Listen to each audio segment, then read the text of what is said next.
পিতৃ সম্পত্তির অধিকারী কে? পিতার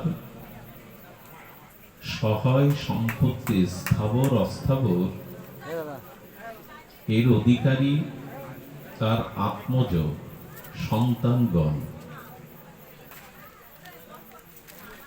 নিরপেক্ষ পিতা, জন্মদাতা পিতা যদি আদর্শ বা ন্যায়পরায়ণ হন, তাহলে যোগ্য বা অযোগ্য পুত্র, বিদ্বান বা মূর্খ পুত্র এইরূপে বিচার না করে তার সহায় সম্পত্তির ভাগ পুত্রকে সমভাবে বন্টন করেন কিনা? কোন আদর্শ পিতা তার স্থবর সহায় সম্পত্তি বিদ্বান বা মূর্খ সকল সন্তানের প্রতি তিনি সমভাবে বন্টন করেন। পিতার নিরপেক্ষতা হলো যোগ্য অযোগ্য নয়, আমার সকল সন্তান সুখে থাকুক।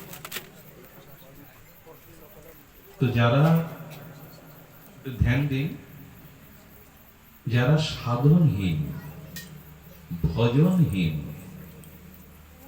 যাদের শাস্ত্র জ্ঞান, যাদের সুমেধা, যাদের কঠোর তপ অনুশীলন নাই, আমার মতো মাদিস অজ্ঞ অধম অবুঝ সাধনহীন ব্যক্তিকে কে করুণা করবে?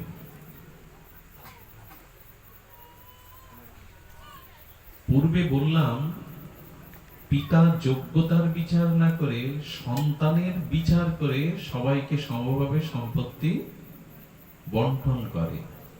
তাহলে পরম পিতা ভগবানের কর্তব্য দাঁড়ায় নাকি যার ভজন নেই, সাধন নেই, যে হীন দীন কাঙাল, তাকেও উত্তমকে যা দেবে, যদি পরম পিতার সন্তান নিয়ে আমরা সেই স্বয়ং ভগবানের থেকে যদি আমরা অংশরূপে সৃষ্টি হই, তিনি যদি পরম পিতা হন, তাহলে যোগ্যতা না থাকলেও সন্তানকে তিনি কিছু দেবেন না?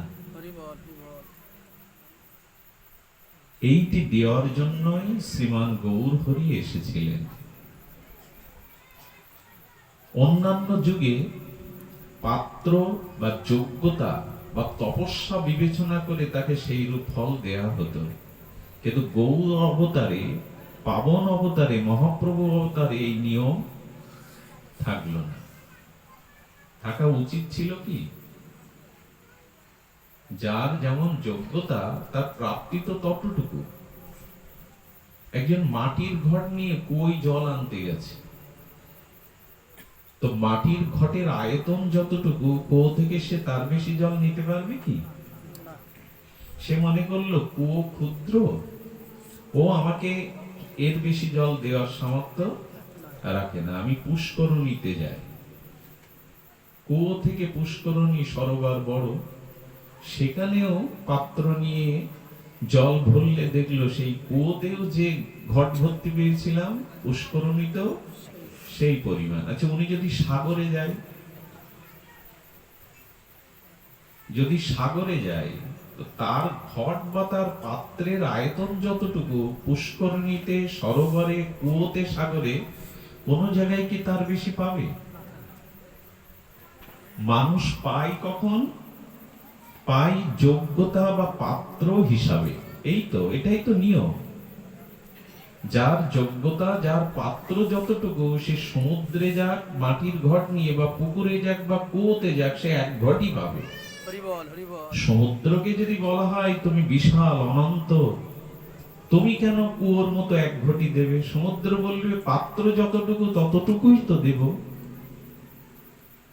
কিন্তু মহাপ্রভুর অবতারে এই বিচার থাকলো না। মহাপ্রভু বললেন, আমি এবার পাত্র বা অপাত্র বিবেচনা করব না।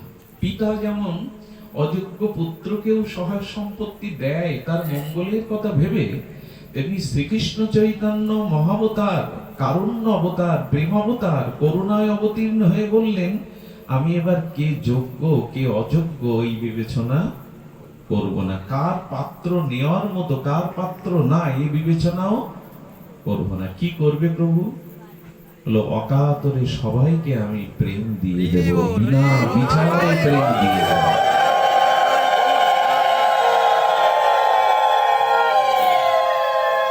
এটি ভগবানের বিশেষ করুণা,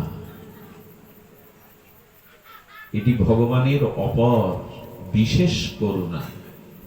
এই শ্লোকে প্রবোধানন্দ সরস্বতী পাদ বললেন, সারবত্ত সাধনহীন অপি, যদি সমস্ত সাধন হতে আমি বঞ্চিত হই, সৌভাগ্য থেকে সুকৃতি থেকে বঞ্চিত হই, তবে এক পরম আশ্চর্য সংবাদ, সাধনহীন ভজনহীন সুকৃতিহীন সর্ববঞ্চিত লাঞ্ছিত অযোগ্যকে তিনি পরম আচার্য একটা আশ্চর্য সংবাদ জানালেন। পরমা আশ্চর্য বৈভব শব্দটা দিয়েছেন, পরম আশ্চর্য বৈভব। গৌরাঙ্গে ন্যস্ত ভব যা সর্বদা পূর্ণ এব সা। শোনো কলির জীব, যদি সাধন না থাকে, ভজন না থাকে, সুকৃতি না থাকে, সমর্থ না থাকে, তবে পরম আশ্চর্য সংবাদ হলো এই, তোমরা গৌর চরণকে আঁকড়ে ধরো। তাতে আশ্চর্য কি হবে না, তিনি সর্বাত্মপূর্ণ এব স। যদি কেউ গৌর চরণকে, নিতাই চরণকে অবলম্বন আশ্রয় করতে পারো, তাহলে পরম আশ্চর্য সংবাদ হলো, যে প্রেম ব্রহ্মাও পায়নি সেই প্রেম তোমাকে দিয়ে দেবে মহাপ্রভু। ব্রহ্মাও পায়নি তা দিয়ে দেবে।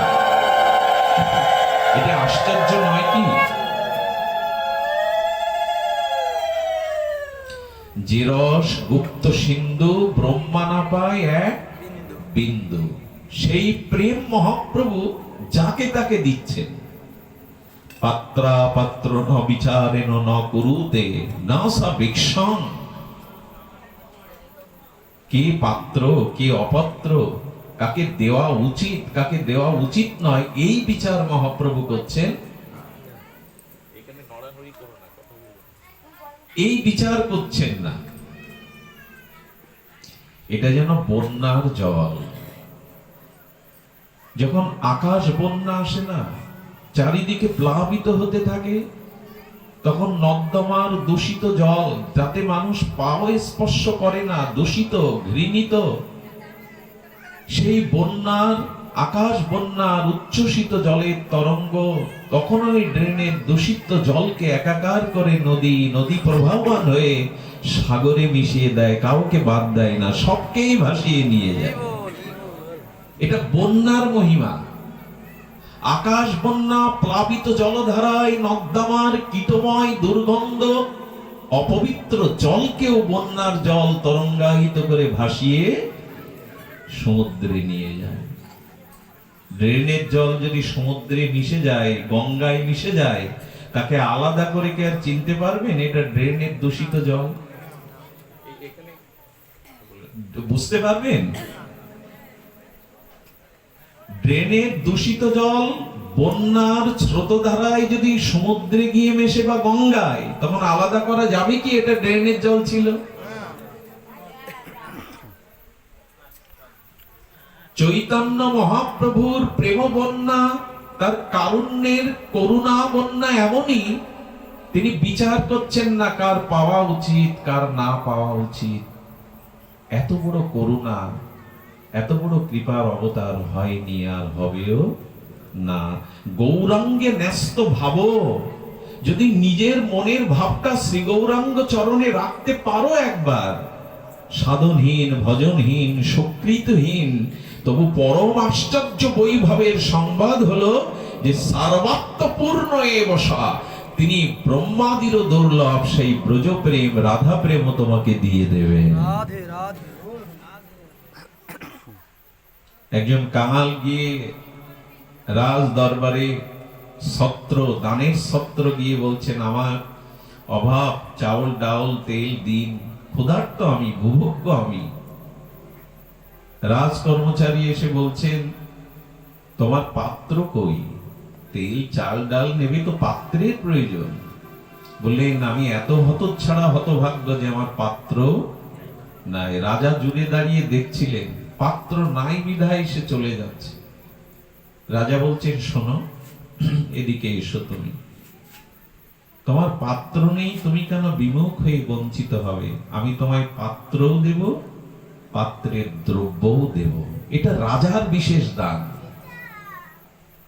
তেমনি চৈতন্য মহাপ্রভু এই বিশেষ কলিযুগে আমাদের মতো তার্কিক, পাষণ্ড, আমাদের মতো ভক্তিহীন, ছল কপট, ভজনহীন, সাধনহীন, সুকৃতিহীন, দয়াহীন, করুণাহীন জীবকে তিনি পাত্রও দিচ্ছেন, সেই পাত্র ভরে অপার প্রেম ভক্তিও দিয়ে দিচ্ছেন। পাত্র দেওয়া মানে কি? আমরা প্রেম ভক্তি নেব কোন পাত্রে? এই জাগতিক কোন পাত্রে? বলেন না, পাত্রটা হলো আমাদের হৃদয়। প্রেম কোথায় রাখতে হবে?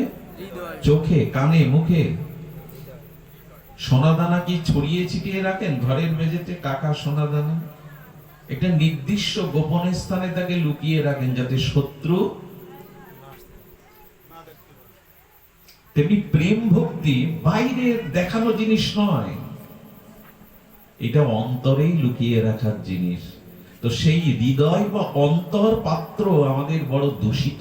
আপনাদের না হলে আমার মতো যারা গিজ গিজ করছে এই হৃদয়ে কামনা, বাসনা, দেহভোগ, স্ত্রী পুত্রের প্রতি আসক্তি, মান সম্মানের কাঙাল আমরা।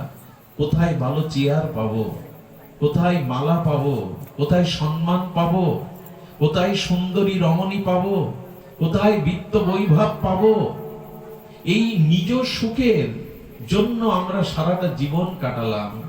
সুন্দরী চাই, ধন চাই, মান চাই, পদ চাই, প্রতিষ্ঠা চাই, যশ চাই, খ্যাতি চাই।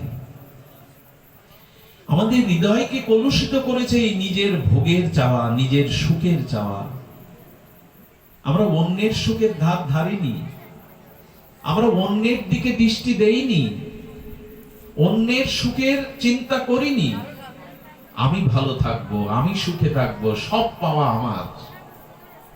এই হলো অপাত্র।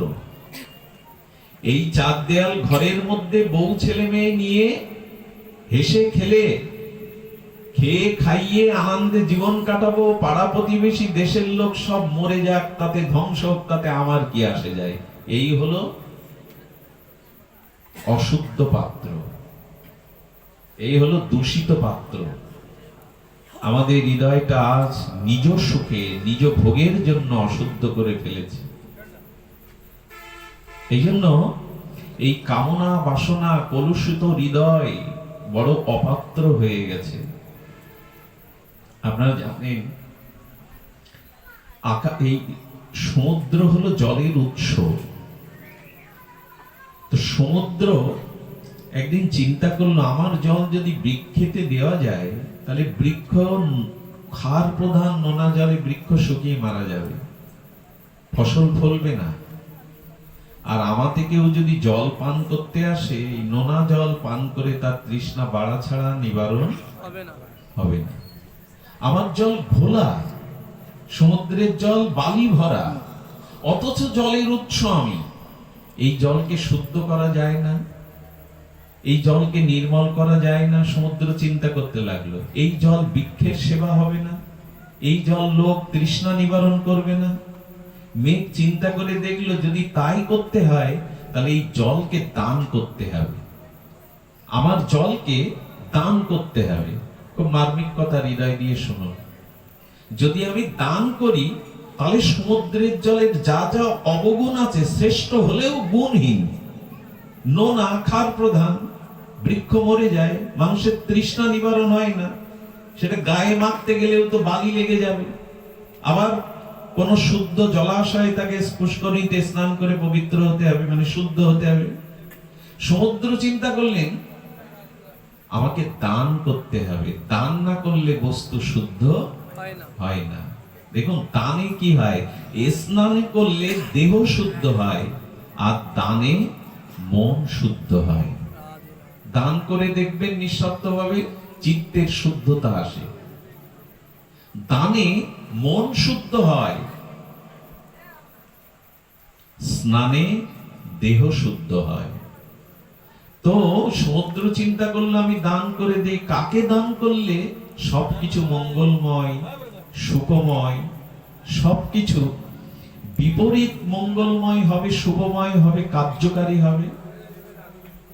আস্তে, সমুদ্র জল কাকে দান করে মা? সমুদ্র জল কাকে দান করে? মেঘকে। সূর্যের তাপ ও কিরণ কর্ষণে বাষ্প আকারে সমুদ্রের জলটা বাদে দেখবেন বৃষ্টির সময় সমুদ্র থেকে জল মন্থন করে কাকে দিল? মেঘকে দিয়ে দিল। আচ্ছা, সমুদ্রের জল যখন বাষ্প আকার বা আকর্ষণ করে মেঘ হলো, মেঘ থেকে যখন সৌদামিনী বরিশ ধারায়, ঝড় ঝড় ধারায় বৃষ্টি হয়ে নেমে এলো, তো সমুদ্রের ক্ষার প্রদান নোনা জল যখন মেঘমালা হয়ে বৃষ্টি হয়ে পৃথিবীতে ধরিত্রীতে ঝরলো, তখন সমুদ্রের জলের আগের রূপ আগের গুণ থাকলো কি? কি হলো? আগে ছিল ঘোলা, এখন সেটা হয়ে গেল বৃষ্টির জল স্বচ্ছ। আগে ছিল তপ্ত, সমুদ্রের জল গরম, এখন হলো শীতল। আগে বৃক্ষের মূলে সিঞ্চন করলে বৃক্ষ বাঁচত না, সমুদ্রের ক্ষার প্রদান নোনা জল, কিন্তু বৃষ্টির জলের ধারা পেয়ে মৃত বৃক্ষগুলো সজীবিত হয়ে উঠলো কিনা? আর প্রাণ ভরে সমুদ্রের জল খেতে উঠলে কৃষকের মন ভালো হবে? ভালো হবে কি? কিন্তু ওই সমুদ্রের জল মেঘ হয়ে যখন কৃষকের খেতে পড়তে লাগলো, কৃষকের মুখে ফুটলো হাসি। দেখুন একই বস্তু বিপরীত হয়ে কিভাবে কার্যকারী হচ্ছে, মঙ্গলময় হচ্ছে। মঙ্গলময়। একটু শান্ত থাকুন, অসুস্থ শরীর নিয়ে অনেক কষ্ট করে আপনাদের মাঝে এসেছি, যদি একটু কৃপা করেন, করুণা করুন, শান্ত থাকুন। তো সমুদ্রের জল বিপরীত হয়ে গেল, তেমনি মহাপ্রভুর করুণা কৃপা, তার অযাচিত কৃপা, তার অযাচিত করুণা, তার পাত্র অপাত্র বিবেচনা না করে যে করুণা, আগে যা ছিল সমুদ্রের জলের মতো উৎস বটে, জলের উৎস সমুদ্র, কিন্তু চৈতন্য নিত্যানন্দ রূপ প্রেম মেঘে করুণার বৃষ্টি যেন মেঘের বৃষ্টির মতো হয়ে এলো চৈতন্য কৃপায়। সব বিপরীত হয়ে গেল। আর একটা মজার কথা কি জানেন? মজার কথা হলো, মেঘে যখন জল ঘন ঘনত্ব হয়ে জমাট বাঁধে, তখন আকাশে একটা নক্ষত্র আছে, তার নাম সাথী নক্ষত্র। কি নাম বললাম? সাথী নক্ষত্র। এই নক্ষত্রকে স্পর্শ করে যে জলের বৃষ্টিকণা পৃথিবীতে আসে, ভালো করে লক্ষ্য করুন, ওই মেঘের যে জল যখন সাথী নক্ষত্র স্পর্শ করে পৃথিবীতে পতিত হয়, যদি সাপের মাথায় পড়ে সাথী নক্ষত্রের স্পর্শকৃত জল, সাপের মাথায় ওটাই মণি হয়। যদি হাতির মাথায় পড়ে ওটা গজমতি হয়। যদি সমুদ্র বক্ষে কোনো শক্তি বা ঝিনুক উন্মুক্ত হয়ে থাকে আর ওই বৃষ্টির জল পড়ে, তবে ঝিনুকের মধ্যে হয় মুক্তা। যা ছিল নোনা জল, যা ছিল সমুদ্রের জল, সেই জল এমন একটা স্পর্শ পেল নক্ষত্রের, সেই স্পর্শ নক্ষত্রের জলটা রূপান্তরিত হলো মুক্তাতে, গজমতিতে, সর্পের মণিতে। তেমন প্রেম ছিল, ভক্তি ছিল, হরিনাম ছিল, ভগবানের করুণা ছিল, কিন্তু চৈতন্য রূপ মেঘে এসে নিত্যানন্দ সাথী নক্ষত্র হয়ে যখন সেই প্রেম জগতে এলো, তখন আমাদের মতো ঝিনুকের হৃদয়ে মুক্তা তৈরি হলো, প্রেম ভক্তি সৃজিত হলো।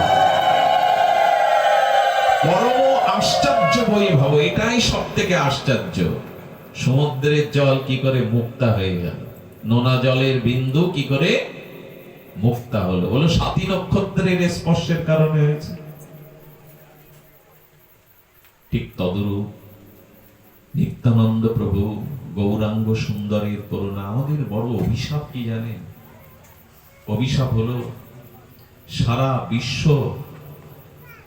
সারা দেবকুল, ঋষিকুল, মুনীন্দ্র, জ্ঞানীন্দ্র, যোগীন্দ্র, বিমলাত্মা, অমলাত্মা, ব্রহ্মা, শিব, বিষ্ণু, নারায়ণ যে চরণ পাবে বলে, যার প্রেম সঙ্গী হবে বলে তারা ভগবানের কাছে নিবেদন করছে, প্রার্থনা করছে, সেই সর্ব অবতার ও সার শিরোমণি, সেই প্রেমের আধার আশ্রয় শ্রীকৃষ্ণ চৈতন্য বাঙালির ঘরে, আমাদের বাংলায়, আমাদের ঘরের ছেলে হয়ে জন্মালো, অথচ আমরা তাকে চিনলাম না, মূল্যায়ন করলাম না। চিনল কারা? আমেরিকা, জার্মান, তারা গৌর গৌর বলে পাগল, তারা মদ ছেড়ে চরণামৃত নিচ্ছে, তারা হোটেল ছেড়ে গোবিন্দ প্রসাদ নিচ্ছে, তারা অদ্য উলঙ্গ হয়ে নাইট ক্লাবে যারা মদ খেত, তারা হরিনামের নাম মদে আজ উন্মত্ত হয়ে নবদ্বীপ কাঁপাচ্ছে, মায়াপুর কাঁপাচ্ছে। সূর্য উঠল আমার ঘরে পূর্ব দিকে, আর ঘুম ভাঙলো পশ্চিমাদের। ইসকনের বদৌলতে সারা বিশ্ব, জার্মান, ফ্রান্স, সৌদিতে পর্যন্ত কৃষ্ণ নাম প্রচার হচ্ছে। সৌদি আরবে, রাশিয়া, কমজিয়ম, সেখানে ধর্মের আলাদা করে প্রচারের নেই, সেখানে ইসকনকে অনুমতি দেওয়া হয়েছে, তোমরা প্রচার করতে পারো, কারণ হরিনামের মধ্যে যে শান্তি আছে অন্য কিছুর মধ্যে সেটা। তারা মূর্খ নয়, তারা আমাদের মতো নির্ধনী নয়, কাঙাল নয়, তারা শিক্ষিত, তারা জ্ঞানী, তারা ধনী, তারা মালা তিলক নিয়ে আজ রাজপথ কাঁপাচ্ছে হরিনামে। আমার ঘরের নিমাই, আমার ঘরের চৈতন্য, কিন্তু ঘুম ভাঙলো ওদের, আমরা তাদের চিনলাম না। আজ কজনের ঘরে নিতাই গৌরাঙ্গের ছবিটা পূজা হয়, আজ কজনের ঘরে নিমায়ের বাণী, গৌরাঙ্গের বাণী পূজা হয়, কতজনের জানা আছে চৈতন্য চরিতামৃত, কতজন জানে মহাপ্রভু সম্পর্কে। মহাপ্রভুর পিতৃভূমি আমাদের এই বঙ্গদেশে, এই বঙ্গ বসুন্ধরার ঢাকা, সিলেটের ঢাকা দক্ষিণে, তার পিতৃভূমি এটা। ধূপটা সরিয়ে নেই, তার পিতৃভূমি এটা, তার পূর্বপুরুষদের ভূমি। কিন্তু আজ বাঙালি, বাঙালির হিয়া মহাপ্রভুকে, ওই একটু নামযোগ্য হলো, মহাপ্রভুর ছবিটা রাখলাম, নিতাই গৌর বলে হরিবল দিয়ে খিচুড়ি খেলাম, তার আদর্শ নিলাম কি? তার বাণীগুলো নিলাম কি? তার রঙে হৃদয়টা রাঙালাম কি? শুধু নিতাই গৌর হরিবল, এই দুদিন চার দিন হই হুল্লোড় হলো, আর নিতাইয়ের খোঁজ নেই, আর গৌরের খোঁজ নেই, আর হরিনামের খোঁজ নেই। এতে কি জীবন গঠন হয়? এত বড় পরম আশ্চর্য বৈভব শ্রী গৌরাঙ্গ এলো, আর আমাদের যোগ্যতা কি? যোগ্যতা হলো হা গৌর বলে, হা নিতাই বলে একবার চরণ আশ্রয় করো, এই যোগ্যতা, আর কিছু নয়। না আপনাকে মুনি হতে হবে, না তপস্বী হতে হবে, না যজ্ঞ করতে হবে, না ধ্যান করতে হবে, শুধু গৌর আমার, নিতাই আমার বলে চরণ ধরলেই হলো। দিনন্তে যে নিতাই বলে একবার, মহাপ্রভু বললেন সে হয় আমার, আমি হই তার। দেখুন তো কত সরল বঙ্গ ভাষায় বলে দিলেন, দিনন্তে যে নিতাই বলে একবার, আমি হই তার, সে হয় আমার। বলি কি, ঘুম থেকে উঠে কি নিতাইয়ের নাম, গৌরের নাম মনে জাগে? হা গৌর বলে কি আমার সকালের প্রথম বাক্য মুখ দিয়ে উচ্চারিত হয়? হা গৌরাঙ্গ, হা নিত্যানন্দ। ওইসে দয়ালু অবতার, ওইসে দাতা নাহি আর, গুণ কেহ নারে বর্ণিবারে। ব্রহ্মাও যার গুণ বর্ণনা করতে পারে না, আজ তাকে পেয়েও, সেই মহাপ্রভুর যুগের মানুষ হয়েও আমরা তার মূল্যায়ন করলাম না। তার চরিত্র, তার দিব্য চরিত্রাবলী তিনি যেটা দিতে এসেছিলেন আজ সেটা গ্রহণ করলাম না। এই হরিনাম, এই যে ব্রজপ্রেম, এই যে দন্য, এই যে অপরকে মান, এই সকল কিছু চৈতন্যের মহাবদান। কিন্তু না, আমাদের দশা কি জানেন? এক ভিখারি যাচ্ছে, তবে জন্মান্ধ, একে তো কাঙাল হতচ্ছাড়া ভিখারি, তারপরে জন্মান্ধ।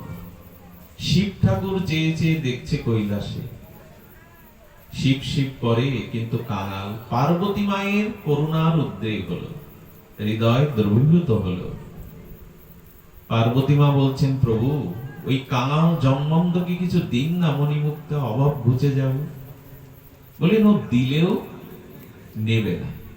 বলে প্রভু দিয়ে দেখুন আমার সামনে।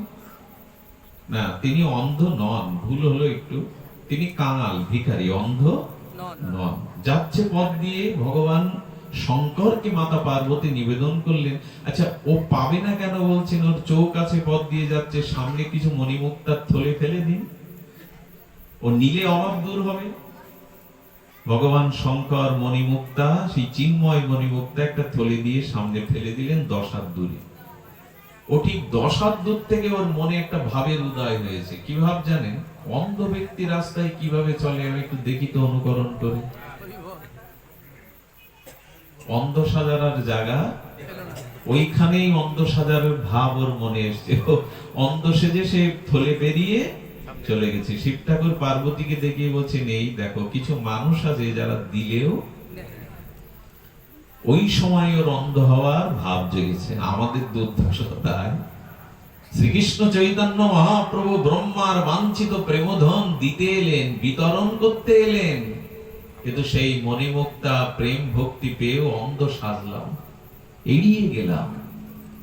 এই হলো দুর্দশা।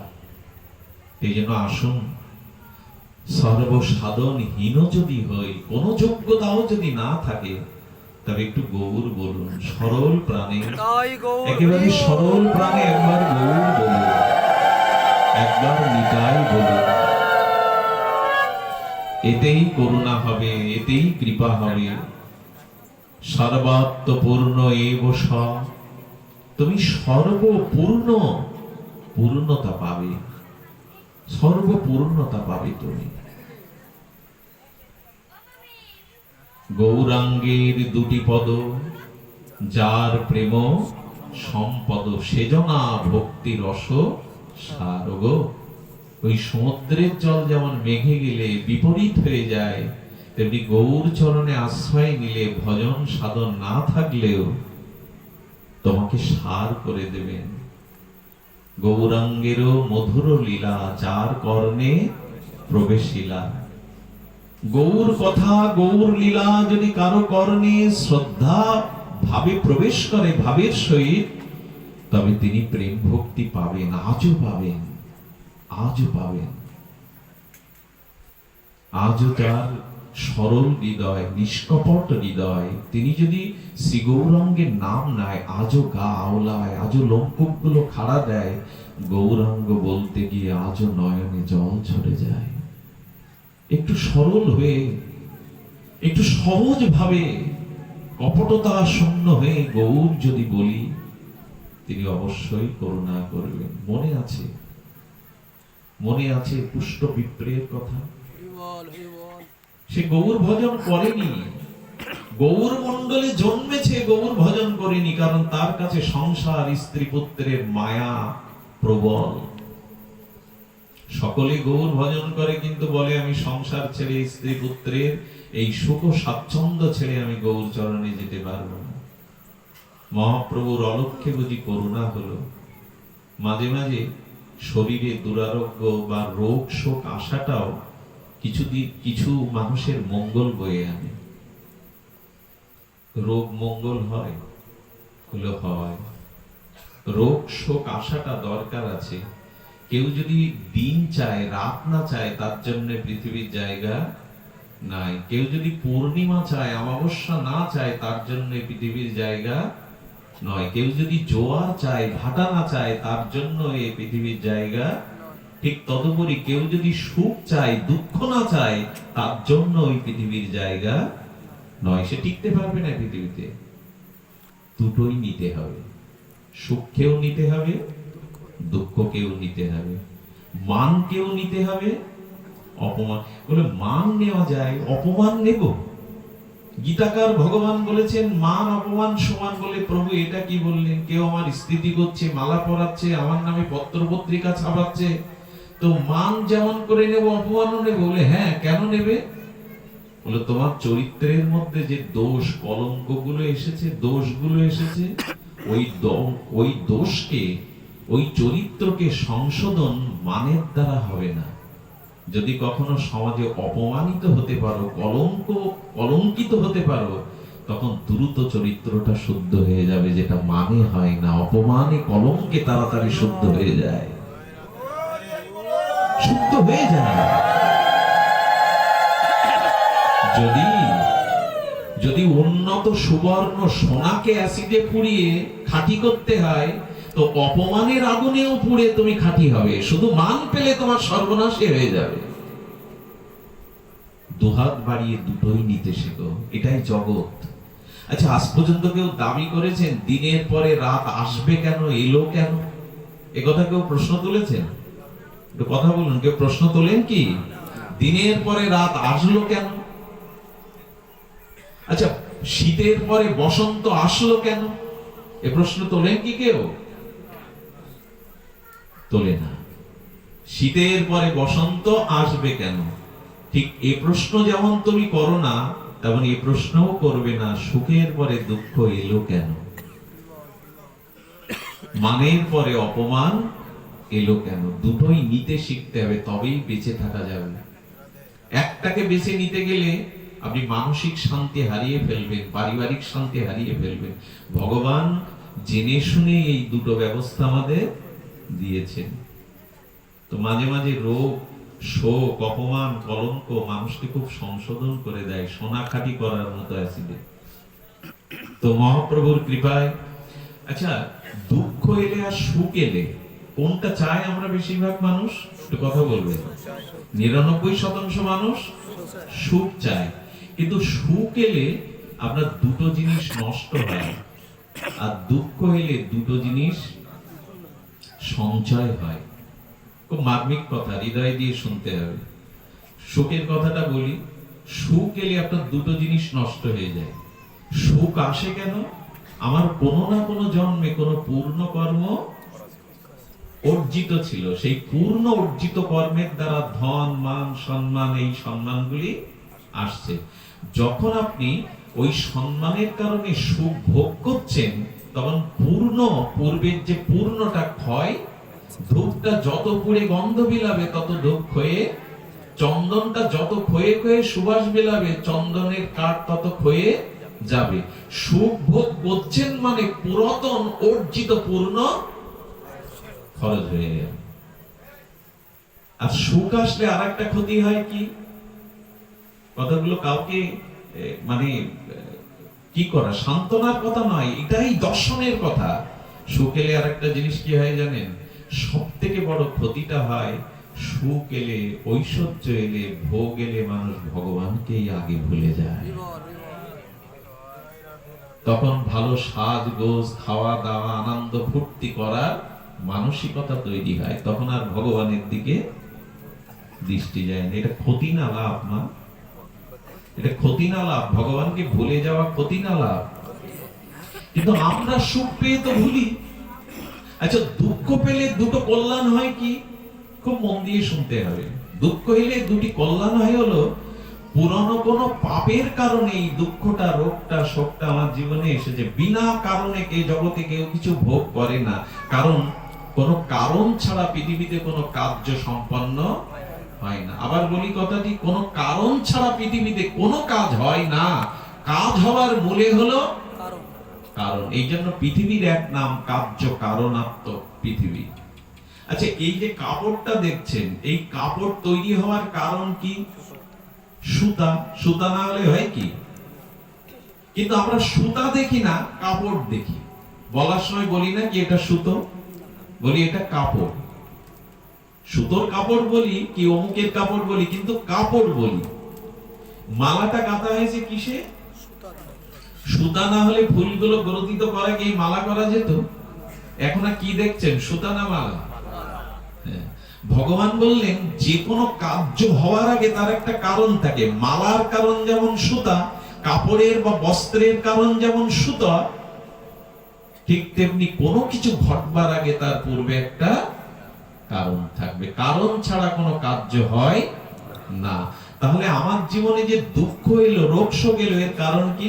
এর কারণ তোমার জীবনে পূর্বের যে পাপ ছিল, সেই পাপটা প্রারব্ধ হয়ে ক্ষয়ে যাওয়ার জন্য এই দুঃখ রোগ আসছে। তখন সাধুরা কিভাবে, প্রভু পূর্বের পাপ যতদিন আছে ততদিন তো নিষ্কৃতি নেই, কষ্ট হোক, দুঃখ হোক, অপমান হোক, তুমি পাপটাকে ক্ষয় করে নাও, কর্মফলটাকে ক্ষয় করে নাও। আচ্ছা, গ্যাংগ্রিন হয়েছে আঙুলে, যদি মনে করি 2 বছর পরে করবে, এখন কাটবো কেন? তাহলে তো পুরো শরীরটা আক্রান্ত হবে। তখন ডাক্তারের কাছে গিয়ে কি বলি, ডাক্তার বাবু আঙুলটা অপারেশন করে দিন, সার্জারি করে মুক্ত করে দিন। আচ্ছা, ওর ব্যথা তো লাগবে। আঙ্গুলি মানে আঙুলটা সার্জারি করতে গেলে রক্তক্ষয়, ব্যথা লাগবে না? ব্যথাটা মেনে নেন কেন? এইটুকু ব্যথা সহ্য করলে, এইটুকু হারালে পুরো শরীরটা বাঁচবে। দুঃখ যখনই আসে তখন ভক্ত কিভাবে, প্রভু আমার পূর্বের যে পাপ, সেই পাপের ফলে রোগ শোক কষ্ট দুঃখ আসছে, এটা শোধ হয়ে যায়। আমি আঙুল কাটার মতো ডাক্তারের কাছে একটু সহ্য করি, একটু ধৈর্য ধরি, তাহলে বেঁচে যাব। তাহলে দুঃখ আসলে পুরাতন পাপ ক্ষয় হলো। আর দুঃখ আসলে আরেকটা মঙ্গল কি হলো জানেন? দুঃখের সব থেকে বড় কল্যাণকারী দিক হলো, দুঃখ রোগ শোক গেলে মানুষের ভগবানের কথা এমনি মনে পড়ে, ভগবানের কথা স্মরণ হয়। সুখে থাকলে ভগবানকে যতটা স্মরণে না হয়, দুঃখের মধ্যে ভগবানকে ততটা স্মরণ হয়। এখন এই বিচারটা যদি আপনি বিবেচনা, বিচারপূর্বক, বিবেকপূর্বক করেন, তাহলে দুঃখ এলে ভক্ত কি ভগবানের দোষারোপ করবে, স্মৃতিশক্তি হারিয়ে ফেলবে? বরঞ্চ আঁচল পেতে নিয়ে নেবে। এই জন্য কুন্তী দেবী ভগবানের কাছে দুঃখের বর, বিপত্তির বর চেয়েছিলেন, দুঃখ দাও। তেমন গৌর ভজন না করে আর আমাদের পুষ্ট বিপ্র, সেই বাসুদেব পুষ্ট বিপ্রের দেহে দেখা দিল পুষ্ট। অনেকবার আস্বাদন হয়েছে, শ্রুতিগোচর হয়েছে, তবু আবার শুনলেও অত্যুক্তি হবে না, মনের অপ্রসন্নতা আসবে না। তো তার সারা গায়ে কুষ্ঠ দেখা দিলে তার স্ত্রী, তার পুত্র আর ঘরে জায়গা দিল না। বাহির বাড়িতে একচালা করে ওখানেই রেখে দিল। চাকর বাকর দিয়ে অন্ন পাঠায়, কাক চেলের মতো, চিলের মতো ছড়িয়ে দেয়, স্ত্রী পুত্র যায় না। বাসুদেব চিন্তা করলো, যে গৌর চরণ আশ্রয় না নিয়ে, যে ভগবানের ভজন না করে যাদের দিকে চেয়ে থাকলাম, যাদের জন্য জীবন যৌবন উৎসর্গ করলাম, আমার ঘর, আমার স্ত্রী, আমার পুত্র কিন্তু আমার মুখ দেখে না, আমার কাছে আর কেউ আসে না। যে থালাতে অন্ন ছড়িয়ে ছিটে দেয়, সেটা কুকুর এসে, বিড়াল এসে এটো করে দেয়, ওই থালা কেউ মেজে দেয় না। এরই নাম সংসার। আমি যদি বলি, ওই বাসুদেব যদি আমি হতাম, আপনি হতেন, এই লীলা আপনার বেলায়ও ঘটতো। 2 মাস প্যারালাইসিস হয়ে হাত পা ভাঙা অবস্থায় পড়ে থাকবেন, প্রথমত ঘরে জায়গা। বাবা, ঘরে থাকলে থুতু থুতু ফেলতে তোমার কষ্ট হয়, ঘরে থাকলে কারো মুখ দেখতে পাও না, আলো বাতাস ঢোকে না, তো তোমাকে একটু বারান্দায় জায়গা করে দিলে তোমার সুবিধা হয়। বাবা বুঝতে পেরেছে, বাবা তো বোকা না, ওকেই জন্ম দিয়েছে বাবা, বাবাকে জন্ম তো দেয়নি। বাবা বুঝলে ঘরে আর আমার জায়গা হবে না। এটা চালাকি করে বলা হয়, চালাকি করে বলা হয়। বাবা বুঝে গেল, আমার এই লীলা কিন্তু ওনার নয়, আপনার আমার, কারো না হোক, কিন্তু আমার যদি এইভাবে বিকলাঙ্গতা আসে, প্যারালাইসিস আসে, লালা ঝরে, তখন আমার উপরে এই ঘটনায় ভগবানের কোন লীলা অবাস্তব নয়, অলৌকিক, এটা কাল্পনিক নয়। তো বাসুদেবের দেহে কুষ্ঠ, স্ত্রী আছে না, পুত্র আছে না, বন্ধু আছে না। আমার কি মনে হয় জানেন, এরকম দশায় যদি জমিদারও হয়, প্রভু তো ধনৈশ্বর্যের মালিক হয়। আচ্ছা, এই যে লালাজ হচ্ছে, গায়ে কুষ্ঠ হয়েছে, হাত পা বেঁকে গেছে, ওই মানুষটার জমিদারি আছে, এখনো জমির কাগজপাতি সহায় সম্পত্তি ওর নামে আছে। আচ্ছা, ও যদি নিজজনকে বলে, কাউকে বলে, দেখো আমি ওই ব্যক্তি, তো তুমি আমাকে কিনে নিয়ে বাড়ি নিয়ে যাও, কোন বন্ধুকে যদি বলে, নেবেন আপনারা কেউ? বন্ধু তখন কি বলবে বুঝতে পারছেন না তো কথাটা? আমার প্যারালাইসিস হয়েছে, আমার গায়ে কুষ্ঠ হয়েছে, এখন আমি অনেক সুনাম ধন্য মানুষ, আমার পেছনে লোক ছাতা নিয়ে চলতো, ফুল ছড়াতো, পেছনে 20-30 জন করে চলতো, তো ওই মানুষটার যদি ওই দশা হয়, তখন ওই গুরুত্বটা কেউ মানে কি? তাকে আর মালা পরাতে, তাকে স্তুতি করতে, তার পিছনে 2-10 জন জয়গান করতে আসে কি? বরঞ্চ সে যদি বলে আমি ওই ব্যক্তিই সম্মানীয় ব্যক্তি, তুমি আমাকে 1 লাখ টাকা দিয়ে তোমার বাড়ি কিনে নিয়ে নাও, বলে বন্ধু তুমি উল্টে 10 লাখ টাকা দিলে আমি তোমাকে এখন শোবো না, স্ত্রী পুত্র ছিল না তো আমি তোমাকে বাড়ি কি নিয়ে যাব? আচ্ছা, এই মুহূর্তে এই ব্যক্তিকে কে গ্রহণ করতে পারে? দীনবন্ধু ভগবানই গ্রহণ করে। তার কারণ কি জানেন? তার কারণ হলো, ভগবান বললেন এই দেখ, তোর কুষ্ঠ, তোর জরা ব্যাধি, তোর এই দুঃসহ দিনে প্রিয়জন কেউ কাছে আছে না, স্ত্রী পুত্রও কাছে আসে না, কিন্তু চেয়ে দেখ আমি তো হৃদয়ের মধ্যে এখনো রয়ে গেছি, আমি তোকে ছেড়ে যাইনি। আর তুই যদি এখনো গোবিন্দ বলিস, সাগর বলিস, জেনে রাখ তোর মৃত্যুর পরে আমি হাত বাড়িয়ে তোকে আমার কাছে নিয়ে আসবো, আমি নিয়ে আসবো তোকে আমার কাছে। এই জন্য শ্মশানে কলসি ভেঙে আর ওদিকে কেউ তাকায় না, কারণ ওই পারে হাত ধরার ক্ষমতা কারো। চিতায় মানুষকে অন্ত্যেষ্টিক্রিয়া করে কলসি ভেঙে বলে ওদিকে চেয়েও না, তার মানে ওই পারে যাওয়ার ক্ষমতা, হাত ধরার ক্ষমতা। ভগবান বললেন সবাই ত্যাগ করলেও আমি হাত বাড়িয়ে আছি, আয় আমার কাছে আয়। এই জন্য ভগবানের আর এক নাম দীনবন্ধু। কেউ যখন থাকবে না, সবাই যখন ত্যাগ করবে, তখনই ভগবান হাত বাড়িয়ে দেন। আচ্ছা, আমি যদি বৈষ্ণব অপরাধ করি, ব্রাহ্মণ চরণে অপরাধ করি, গৌরহিত অশাস্ত্রীয় কর্ম করি, আমার জন্ম হবে কোথায় জানেন? মলমূত্রের কীট হয়ে। বহু বহু মহা অপরাধ করলে, ব্রাহ্মণ বৈষ্ণব অপরাধ করলে, তখন মানুষ মলমূত্রের কীট হয়। আচ্ছা, আমি যখন পাপের দ্বারা, মহাপরাধের দ্বারা মলমূত্রের কীট হলাম, তো যাদের জন্য সংসারে পাপ করেছিলাম, ওই মলমূত্রের কীট যখন হয়েছে, তারা আমার পাপের ভাগ নিল? আমার সাথে আছে কেউ? একটু মন দিয়ে শুনতে হবে কথাটা। ওই সময় কেউ থাকে কি? পূর্বে যাদের জন্য পাপ করেছিলাম, যাদের সংসারে থেকে, যাদের সুখের জন্য সর্বস্ব অপরাধী করেছিলাম, তারা কেউ থাকবে? কিন্তু ভগবান বলছেন এই দেখ, আমি যোগীর মধ্যেও যে আত্মা, আমি পাপীর মধ্যে সেই একই আত্মা, আমি পিপীলিকার মধ্যে যে আত্মা, আমি রাজার মধ্যেও আত্মার ভেদ নেই, সকলের মধ্যে আত্মা একই। তো ভগবান তখন বললেন তুই মলমূত্রের কীট হয়ে মলমূত্রের মধ্যে পড়ে আছিস, যাদের জন্য পাপ করেছিলি তারা কেউ নেই, কিন্তু চেয়ে দেখ আমি তো হৃদয়ে আত্মা রূপে আজও রয়ে গেছি, আজও রয়ে গেছে। একথা বলতে গেলে কণ্ঠ রুদ্ধ হয়ে যায়, একথা স্মরণ করতে গেলে কণ্ঠ বন্ধ হয়ে যায়, রুদ্ধ হয়ে যায়, টুটি চেপে ধরে। এই দেখ কে আপন তোর, কেউ নেই মলমূত্রের মাঝখানে, কিন্তু কীটের মধ্যে আত্মারূপে ভগবান হৃদয়ে বসে আছে। আচ্ছা, যদি প্রশ্ন করেন ভগবান তুমি এখানে লাভলে কেন, ওকে ত্যাগ করছো না কেন? আমি যাকে ত্যাগ করি তার যে আর কোনো আশ্রয় থাকে না। এই জন্মে যাকে পিতামাতা বলে পেয়েছো, আগামী জন্মে তারা পিতামাতা থাকবে না, কিন্তু আমি জন্ম জন্মান্তরে তোমারই থাকবো, চিরদিন তোমারই থাকবো। আমি এক জন্মের নয় তোমার, আমি চিরদিনের, চির জন্মে। আমি তোমায় ত্যাগ করলে তোমার কোনো গতি কি করবে? ভগবান বললেন মলমূত্রের মধ্যে কীট রূপে ওর মধ্যে আছে কেন জানো?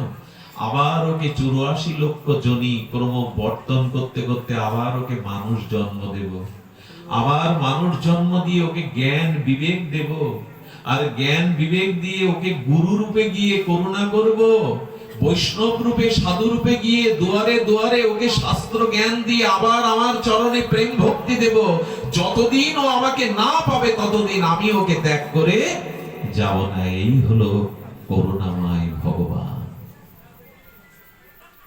তার কথা মনে করা উচিত নয় কি? তার স্মরণ নেওয়া উচিত নয় কি? কত বড় অকৃতজ্ঞ আমরা। আচ্ছা, আমি যে বাড়ি বাস করেন, বাড়ির ট্যাক্স দিতে হয় না আপনাদের? কথা বলুন, ট্যাক্স দিতে হয় কিনা? হাউস ট্যাক্স দিতে হয়। আচ্ছা, ঘরে যে বিদ্যুতের বাল্বটা জ্বালাচ্ছেন, আলো জ্বালাচ্ছেন, এর বিল মাসে দিতে হয় কিনা? যে পাখাটা চালাচ্ছেন, বাতাসটা নিচ্ছেন, তার বিল দিতে হয় কিনা? এখন জলে যে ট্যাপ আসে, কেনা জল এখন ফ্রিতে প্রায়শ পাওয়া যায় না, তাহলে জলটাও কিনতে হচ্ছে, বাতাস কিনতে হচ্ছে। যে বাড়িতে অবস্থান করছেন, বসবাস করছেন, তার ট্যাক্স দিতে হচ্ছে সরকারকে। বাতাসের ট্যাক্স, আলোর ট্যাক্স, বাড়ির ট্যাক্স, জলের ট্যাক্স, সর্বোপরি যে মোবাইল গুলো ব্যবহার করেন, কথা বলেন, এতে অর্থ খরচ হয় না? হয়। কিন্তু ভগবান বলছেন, তুমি যদি এইগুলোর মূল্য চুকিয়ে থাকো, তবে আমার মূল্য কি দিয়েছ? তোমার মূল্য কি?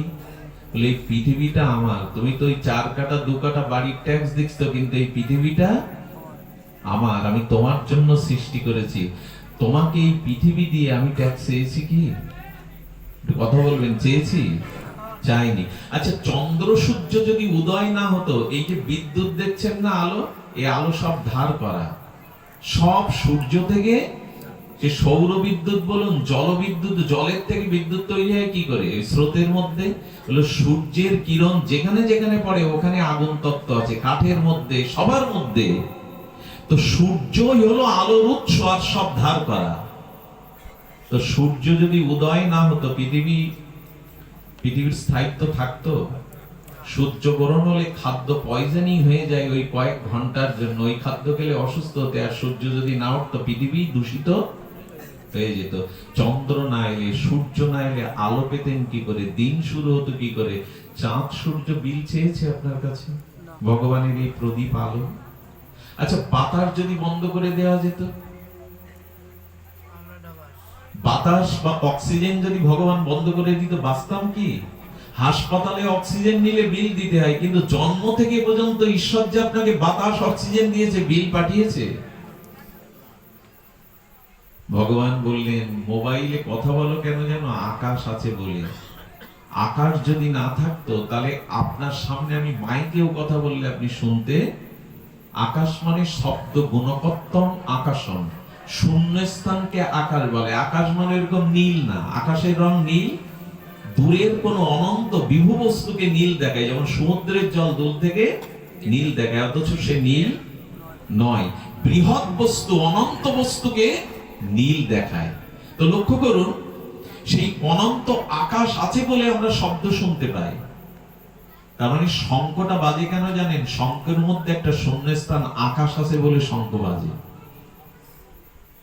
তেমনি আকাশ আছে বলে আমরা কথা, একটা স্তর আছে, বায়ু স্তরের উপরে গেলে সেখানে কথা বললে কেউ শুনতে পায় না। ভগবান বললেন, এত কিছু আলো, বাতাস, অক্সিজেন, পৃথিবী তোমায় দিয়েছি শব্দ, আমি বিল চাইনি।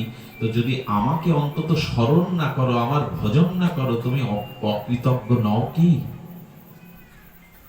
এই কৃতজ্ঞতাটাও স্বীকারের জন্য তো একটু হা ভগবান বলা লাগে, হা গৌর বলা লাগে, হা নিতাই বলা লাগে, একবার কৃষ্ণ বলা লাগে, অন্তত কৃতজ্ঞতার জন্য। তাও তো বলি না। এই জন্য আমাদের ছেড়ে ভগবান চাননি। শত পাপ করলেও, অপরাধ করলেও, কৃমি কীট হলেও, সর্প সরস্বী হিংস্র জীবজন্তু হলেও ভগবান আমাদের ত্যাগ করে যাননি। আমার বলবার অভিপ্রায় রাত হচ্ছে এইটুকু, ভগবানের স্মরণ নিতে হবে। ওই কুষ্ঠ বিপ্র দেখছে যে কেউ আসে না আমার কাছে, পোকাগুলো ক্ষত স্থান থেকে থেকে পড়ে যায়। কি করে জানেন? কাঁদতে কাঁদতে পড়ে যাওয়া পোকাগুলোকে তুলে আবার ওই ঘায়ে দিয়ে দেয়, দিয়ে চোখের জলে বলে, সবাই পর করে দিয়েছে আমার, সবাই আমাকে ছেড়ে গেছে, তোরা ছেড়ে যাস না। পোকাগুলোকেও ক্ষতস্থানে তুলে লাগায়, বলে তোরা আমায় ছেড়ে যাস না। বলে কেন? বলে তোরা আমার শরীরে এসেছিলি, এই জন্য আমি সংসারকে চিনতে পেরেছি, আপনজনকে বুঝতে পেরেছি। তোরা যাস না আমায় ছেড়ে। পৃথিবীতে এরকম চরিত্র পাওয়া যায় না। ক্ষতস্থানে আবার পোকাগুলো রেখে বললেন, তোরা যতদিন থাকবি ততদিন ভগবানের কথাই মনে পড়বে। সংসারে যে কেউ কারো না, এটা যে স্বার্থের জায়গা।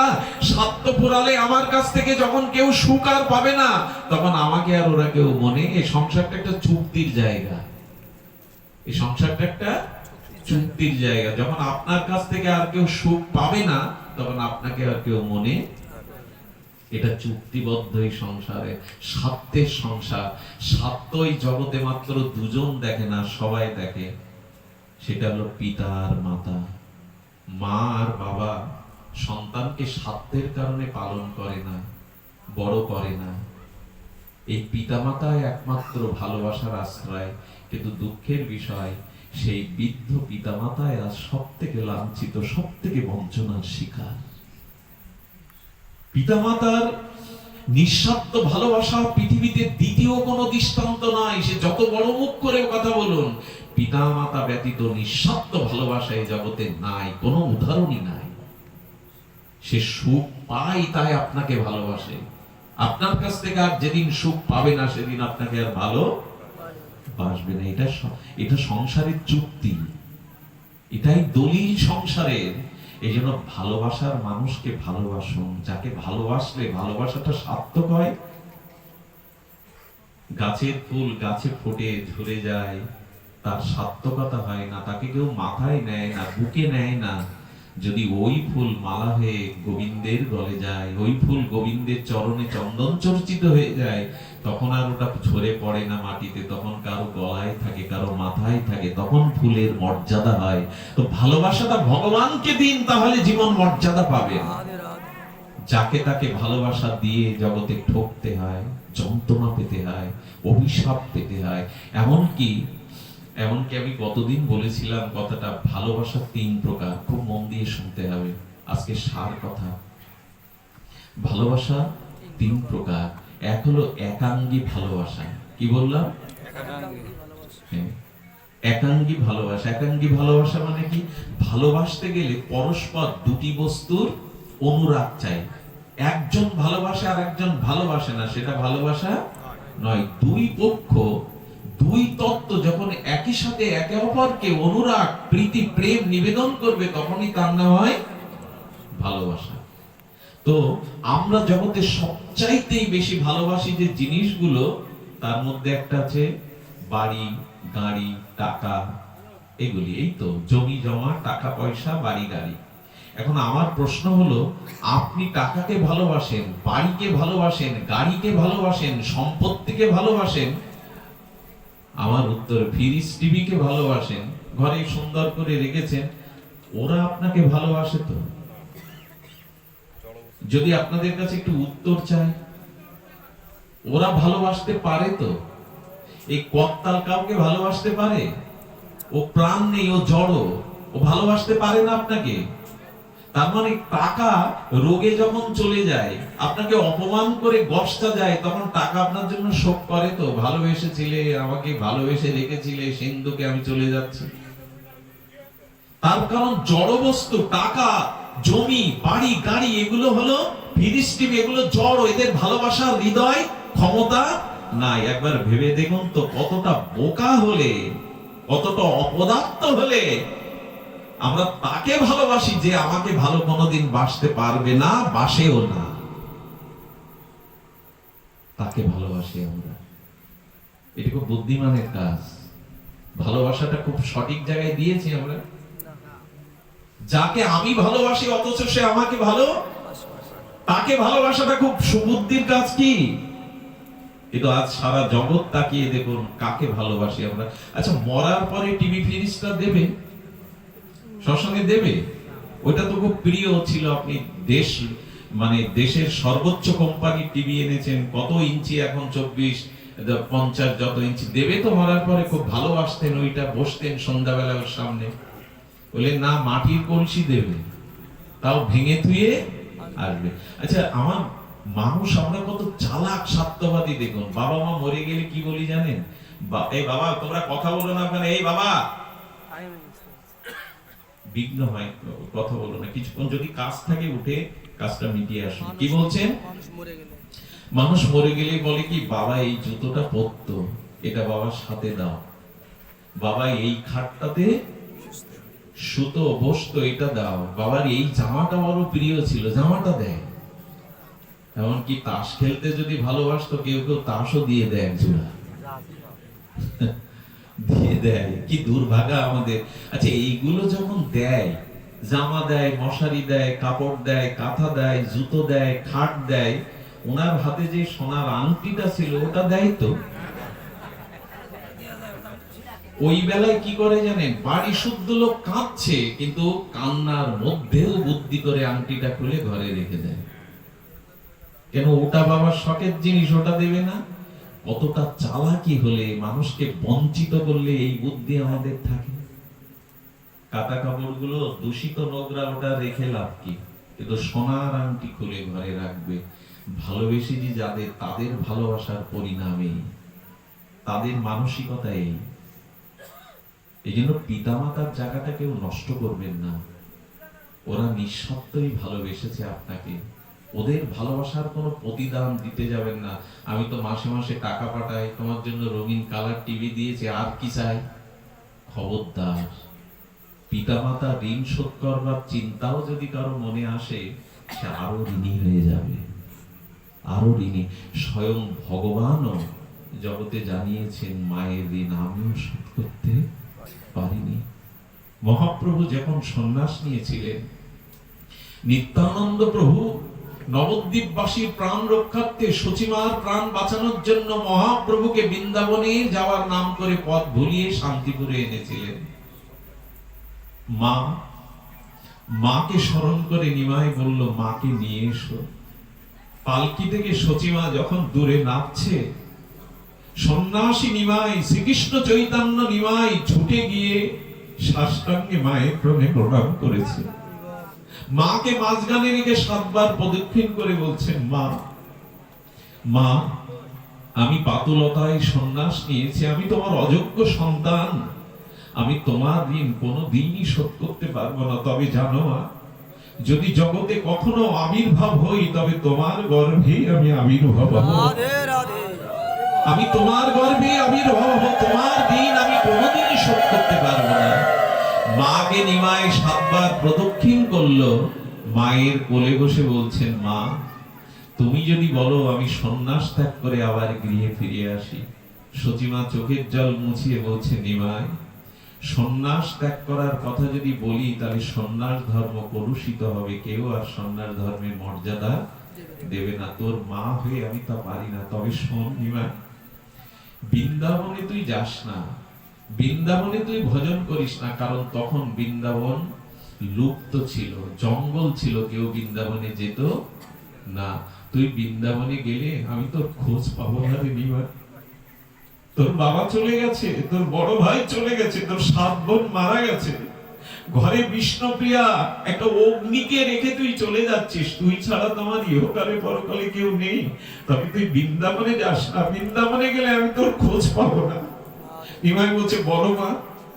মহাপ্রভু তো ব্রজেই যাচ্ছিলেন, কিন্তু মার কথা রাখতে বললেন, তুই লীলা চলে যা, পুরী ধামে যা, কারণ পুরী ধামে সবার গতাগতি, সবাই যাতায়াত করে, অন্তত তোর সংবাদটা আমি পাবো। নিমাই মাকে বললেন, মা, আমি তোমার কথা রাখবো, আমি পুরী ধামে যাব। মহাপ্রভু 24টা বছর লীলা চলে পুরীতে কাটালেন, বৃন্দাবনে যাননি মায়ের কথা রক্ষার জন্য। স্বয়ং ভগবান মাকে আর কি করতে জানেন? প্রতি বছর নবদ্বীপ থেকে গৌরীয়গণ যখন রথযাত্রায় 4 মাসে প্রভুর দর্শনে যেতেন, তখন জগন্নাথের প্রসাদী কাপড়, জগন্নাথের প্রসাদ ভক্তদের দিয়ে বলতেন, আমার মাকে বলো যেন নিমাইকে ক্ষমা করে। নিমাইয়ের মতিচ্ছন্ন হয়েছে, তাই মায়ের সেবা ত্যাগ করে নিমাই সন্ন্যাস নিয়েছে। মাকে বলো নিমাইকে যেন ক্ষমা করে। আর এখন অনেক সন্তান হয়েছে, একটু দীক্ষা নিতে পারলেই মায়ের হাতে খাবে না। হ্যাঁ, এমনকি মাও তার কাছে বাধা হয়ে দাঁড়ায়। এই জায়গাটাকেও নষ্ট করবেন না। কলিযুগে বৃদ্ধ বিদ্যাদের চরম অবস্থা, ওদের একটা আশীর্বাদ আপনার যে আগত ভবিষ্যৎকে সুন্দর করতে পারে। তো ভগবানও প্রতিদিন শ্রীকৃষ্ণচন্দ্র ভগবানও যশোদার পায়ের ধুলো না নিয়ে বসতে যেত না। একদিন নেয়নি, তাই যশোদা পেছন থেকে ডাকছে। মা নাকি পেছন থেকে ডাকলে সন্তানের কল্যাণ হয়, আর কেউ ডাকলে অমঙ্গল হলেও মা ডাকলে সন্তানের কল্যাণ হয়। বলে গোপাল, ছোট কাল থেকে তোর উপরে এত অত্যাচার, এত অসুর, আজ তোর বিপদ হবে। কেন মা, তুমি বলছো কেন? বলে আজ তোমার পায়ের ধুলো নিলি না গোপাল।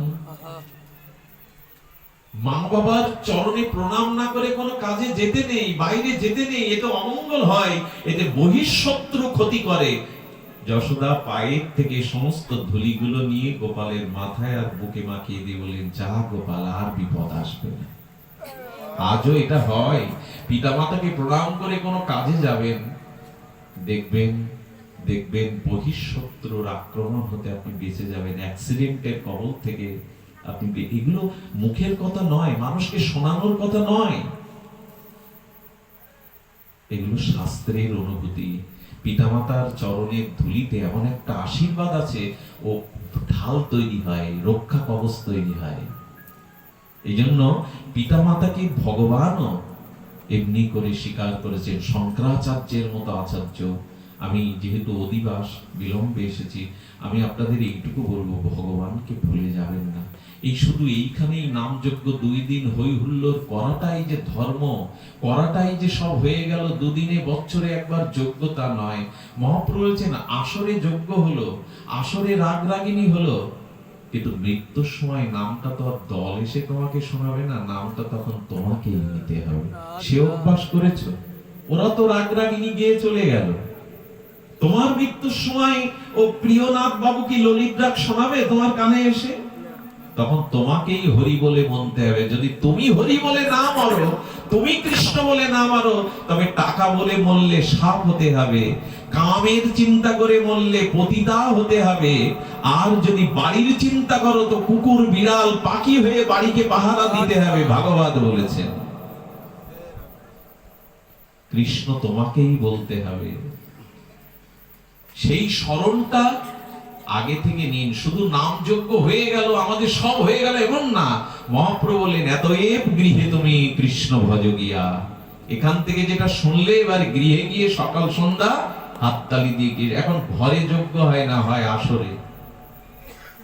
মহাপ্রভু বলছেন, ঘরে ঘরে যেদিন কৃষ্ণ নাম হবে, স্বামী পুত্র কন্যা বসে হাতে তালি দিয়ে করতাল ঝাঁঝ বাজিয়ে যেদিন হরিনাম ঘরে করবে, সেই দিন গৃহের অমঙ্গল দূর হবে। ঘরে যদি হরিনাম থাকে, সে ঘর অশান্তিতে পড়বে না। যেমন লঙ্কা পড়ে গেলেও বিভীষণের ঘর পড়েনি। পুরো লঙ্কা পুড়ে গেল, বিভীষণের ঘর পড়েনি, কারণ বিভীষণের ঘরে রাম নাম ছিল, তুলসী মঞ্জরি ছিল, ভক্তি ছিল।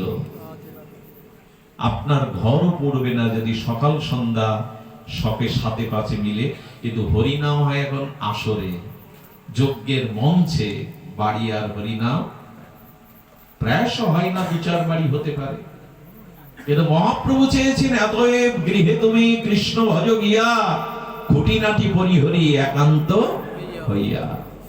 এই নামের মধ্যেই সব দেওয়া আছে। তুমি নামকে আশ্রয় করো, নাম জপ করো, চলতে ফিরতে নামকে আশ্রয় করো। বাসুদেব বিপ্রয়ের কুষ্ঠ যখন আর যে বাঁচে না, শুনলো চৈতন্য মহাপ্রভু কীর্তনে এসেছেন পাশের গ্রামে। উনি ভাবলেন, পড়ি মরি গড়াতে গড়াতে যদি চৈতন্য চন্দ্রের উদ্দেশ্যে রাস্তায় মরি, তবু গতি হবে। তাই ধুলাতে গড়াতে গড়াতে উঠতে পারে না, চলতে পারে না, বাসুদেব চলেছে। বাসুদেব যেতে যেতে যেতে যেতে কি করেছেন না, যেতে যেতে ভোর হয়ে গেছে। যে গৃহাঙ্গনে মহাপ্রভু সংকীর্তন করছিলেন, কীর্তন বিশ্রামান্তে মহাপ্রভু চলে গেছেন, বিদায় নিয়েছেন। সেখানে গিয়ে শুনছে মহাপ্রভু কিছুক্ষণ আগে চলে গেছে। সেই ধুলায় লুটাচ্ছে আর আর্তনাদ করছে, হা গৌর, হা গৌর, তোমায় পেলাম না। এই যে হৃদয় থেকে আত্মি ভরে হা গৌর বলেছে 2-3 বার। মহাপ্রভু বহু দূরে চলে গিয়েছিলেন, ওইখান থেকে মহাপ্রভু ফিরে তাকিয়েছেন পেছন দিকে। ভক্তরা বলছে, প্রভু পেছনে কেন তাকাচ্ছেন? বলে শুনতে পাচ্ছ না কে যেন আমাকে গৌর বলে গৌর বলে ডাকছে। বলে প্রভু পেছনে তো কেউ নেই, যত দূর চোখ যায় কেউ তো ডাকছে না। বলে এটা কানে শোনা যায় না, এটা যে হৃদয়ের ডাক। কে যেন সর্বস্ব হারিয়ে গৌর বলে আমায় ডাকছে। আমাকে যেতে দাও, আমাকে যেতে দাও। মহাপ্রভু ছুটে এলেন, ছুটে এসে দেখলেন ধুলায় ধূসরিত সেই পোকা কীট আর সেই ক্ষত কুষ্ঠ ব্যাধি এই বিপ্র মাটিতে ধুলার লোটা হা গৌর বলছে। মহাপ্রভু হাত বাড়িয়েছেন। কোন ভগবান এরকম হাত বাড়ায় না। দেখবেন সবার হাতে ত্রিশূল আছে, খড়গ আছে, সুদর্শন আছে, কেউ এরকম করে হাত কেন বাড়িয়েছে জানো? আতুর হও, পতিত হও, স্খলিত হও, যে একবার নিতাই বলবে, গৌর বলবে, আমিও হাত বাড়িয়ে তাকে কোলে নেব, আমিও তাকে হাত বাড়িয়ে কোলে নেব। এই জন্য মহাপ্রভু হাত তুলেছে। অন্য কারো এরকম হাত নাই। ডাকছেন তিনি জীবকে, এসো। কোন ভগবান এভাবে হাত তুলে, মা হাত তুলেছেন, 4 হাত তিনি অভয় মুদ্রা দিয়েছেন, কিন্তু মহাপ্রভু যেন ডাকছেন জীবকে, জীব জাগো বলে, জীব জাগো বলে গোরা চাঁদো ডাকে।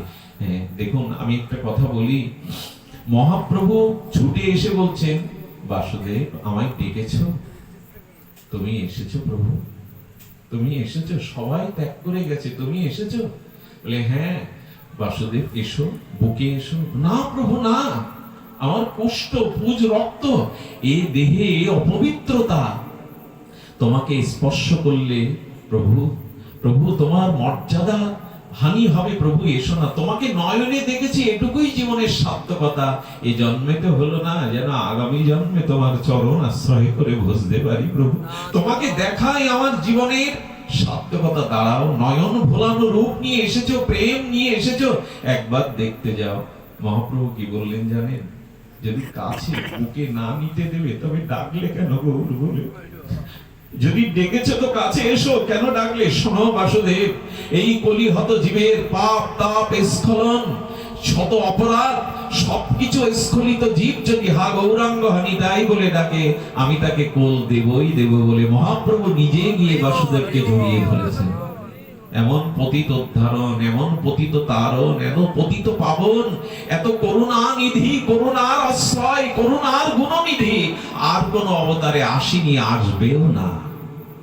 বুকে জড়িয়ে ধরেছেন। পরশপাতরের ছোঁয়া পেলে লোহা যেমন সোনা হয়, সঙ্গে সঙ্গে বাসুদেব কুষ্ঠ বিপ্রের দেহটা স্বর্ণময় হয়ে গেল, নীরব হয়ে গেল। কোথায় কুষ্ঠ? প্রভুর পরশ স্পর্শে শুদ্ধ হয়ে গেল। বাসুদেব চরণে পড়ে বললেন, প্রভু আর সংসার নয়, এবার তোমার চরণ যুগলই আমার জীবনের একমাত্র আশ্রয় হোক। গৌর ভগবানের বৈশিষ্ট্য এটি পাঠের বিশ্রাম কথা। আপনি যতটা না কেঁদেছেন, গৌর আপনার জন্য তার থেকে বেশি কেঁদেছেন। আপনি যতটা ভগবানকে না খুঁজেছেন, গৌর অবতারে ভগবান আপনাকে তার থেকে বেশি খুঁজেছেন। আপনি উপরে যাননি ভগবানকে খুঁজতে, ভগবান উপর থেকে অবতরণ করেছেন আপনাকে খুঁজতে। আপনি চৈতন্য দেবের ঘরে যাননি, চৈতন্য দেব নিতাই আপনার দ্বারে দ্বারে এসেছে। এর থেকে বড় করুণার কার থাকতে পারে? তো যাই হোক, এই গুণাগীতে আসবার একটা ইচ্ছা পূর্বে থেকেই ছিল।